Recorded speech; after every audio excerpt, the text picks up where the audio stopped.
international newspapers and what they're covering this Tuesday morning. And for Morning, that, Marcus. I'm joined here in the studio by James Creeding. Good morning. Good morning. So I suppose it's bad news first. We'll get through the bad stories. L'Orient Le Jour, and they're covering that tragic air crash, or the airplane crash of the Egypt airline. And they say Ethiopian Airlines. Ethiopian Airlines, excuse me. And they say it will take a long time in Lebanon to get over this tragedy because it's such a small country, only 10,000 square miles, and that more than likely everybody in the country knew someone on that plane. And so they talk about all of the international community coming to the help of even the American Army, which has apparently a contingent off the coast of Lebanon, which is quite controversial. They helped in searching for the black box. Then they talk about speculation about whether or not it was foul play. Weather is the most likely culprit, I suppose. But apparently a lot of Lebanese pilots are saying it would have required so many errors accumulated by that one pilot or those pilots on board for weather to actually be the real cause. And it seems a bit strange, right? Because, I mean, I've been on planes for certain where it's been very bad weather indeed, and it's still gone well. Exactly. So apparently there is a rumour circulating that there was a Hezbollah leader on board the flight, but that has not been confirmed by Hezbollah or by the Lebanese authorities. That's just one of the rumours. But Lebanese pilots are casting doubt on the official story, at least. Now, moving to the coverage of that bomb, that triple bomb blast in Baghdad. It's on the front page of the Wall Street Journal. It's also on the front page of the International Herald Tribune. And their correspondents, actually, Anthony Shadid and John Leland in Baghdad, bring some details on that. They say it's especially worrying because there were blasts in August, there were blasts in October and December with much higher casualties, but they all struck government buildings, ministries, courthouses. This was 3 hotels, so it's particularly frightening, I suppose, for our locals. And actually, they talk about a lot of anger in Baghdad against security forces who they feel are just not doing their job. Apparently, all of these bombers went through security checks in order to get into these hotels, so people are just very annoyed because there are roadblocks all over the city, and yet these guys got through. And on top of that, we have parliamentary elections coming up in a few months' time, so there are concerns, basically, that it will only get worse from here. Exactly, and apparently these attacks were anticipated. People, they were feared, and indeed it seems to be a campaign that is leading up to these elections. Now, The Independent is covering Tony Blair's £200,000 hedge fund payday.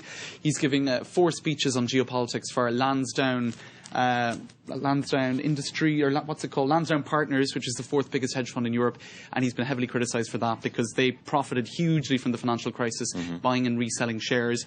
And so I think it's Lord Oakeshott, the Liberal Democrat Treasury spokesman, who said that he called it a shameless willingness to sell himself. He never asks questions as to where the money's coming from. He has a mental block where ethics are concerned, and this is just a few days before he's due to appear before the Chilcot inquiry on Iraq. Exactly, so he's already in hot water, so to speak, Tony Blair. So he could have perhaps done without that. Yeah. Now, moving on to things that are somewhat lighter, we've got a great photo in The Guardian, a double-page photo of Heinz Zack. He's the first highliner atop Germany's highest mountain, the Zugspitze. And it looks very dangerous indeed, but in fact he's attached. What was the name of that mountain again? It's called the Zugspitze. That's my best German accent. And it's Germany's tallest mountain, highest mountain. And it's not tightrope walking because he is actually attached by a tether of some kind or other it's tightrope walking for wussies, eh? Exactly, but he is on top of the tallest mountain in Germany, so I don't know if we could really call him a wuss. But yeah, he's not tightroping, worth saying. And I think there's a supplement too that we were pointing out in The Guardian. I mean, I'm normally quite passive, but I have to say that the G2, the supplement of The Guardian, caught my eye today. Why it's okay to smile again. And you see a big smiley face there on the front page of the G2, and they're basically giving us 25 reasons why we should be happy. The recession is officially over today, or at least we were expecting official figures from the UK to show that the UK recession is officially over. Unemployment is down, and on top of that... And Johnny Depp is alive. Johnny Depp is alive. There were apparently rumours over the weekend that I missed this completely on the internet. You didn't miss it as much as me. Died, yeah.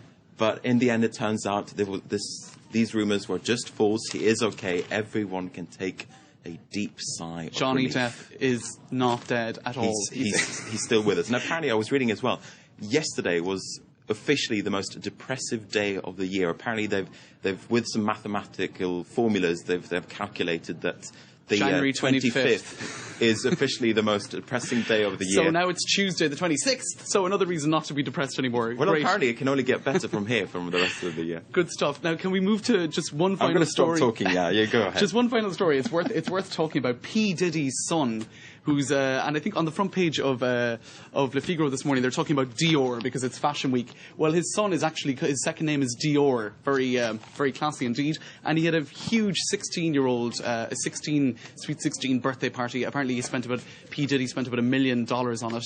He bought him a car worth $360,000, a Maybach with his own personal driver. He appeared. There was a throne and a crown, but apparently he did get $10,000 from his father into a bank account. Bit of pocket change, but he did give it to Haiti. And apparently all the guests were asked to give donations to the relief fund. So extremely extravagant, but with a little touch of generosity. Exactly. Good on him.